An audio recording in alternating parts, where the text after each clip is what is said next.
کله چې بنده وفات شي او دې په قبر کې کینی په ده باندې چې ړومبې حالت راځي نو په ده به وخت د مازدیګري وخت د مازدیګر به یې کتار ټیم خخ په ده به ړومبې حالت په قبر کې وخت د مازدیګر راځي داسې حالت به چې د انور بتلو والی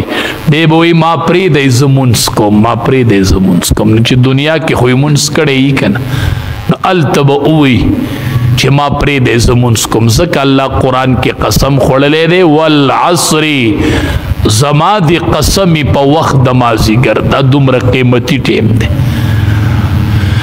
نو یو به قبر کې په سړي وخت د مازدیګري بل دې ټیم کې د دواړو ټیمونو هغه ملایک جمع شي نو تاسو سوچ نه کوئ چې زه مازدیګر مونځ اهمه فریضه با جماعت ولاړ یم چې د تلو ملایک مې هم لیست کې ولیکي او د راکوزېدو هغه به هم لیست کې ولیکي چې مونږ ورلو نو بنده دې په مانځه ولاړ دا نور به راپورټ وسي به چې الله راتلو نو بنده دې په مانځه ولاړو نو ښه نه ده چې د الله په دربار کې حاضري ولګي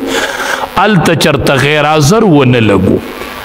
مونږ چې یوه ورځ نوکرۍ کې غیر حاضري راپسې ولګي مدرسه کې او سکول کې او نوکرۍ کې څومره ټینشني راسي غیر حاضر لیکلی شوی یم او هره ورځ ملایکو عملنامه ستا خیجي او هغې کې ته غیر حاضر لیکل کېږي دا څومره لوی نقصان نو ځکه الله قسم خوري په وخت د مازدیګر بل علما وایي دې کې یو بلې خبرې ته م اشاره ده ښه دا ده چې دا مازدیګری چې دی دا ډېر لڼي ښه خو د جم یې که د وړي خو مازدیګر به لڼي ښه وګورئ مازدیګر به لڼي وګورئ ځان له خپل اندازه والی نو څه د پاسه ګنټه ټیم دی هم په وړي کې هم په جمي کې ګوره شپه ګورئ څومره اوږده شي په جمي وړي کې ورځ څومره اوږده شي لنډه شي خو مازدیګری په خپل حال یې ښه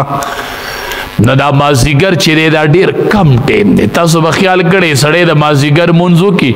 لږ ټیم پس یو کار لا سړي نه کړی چې د ماښام اذان شروع شي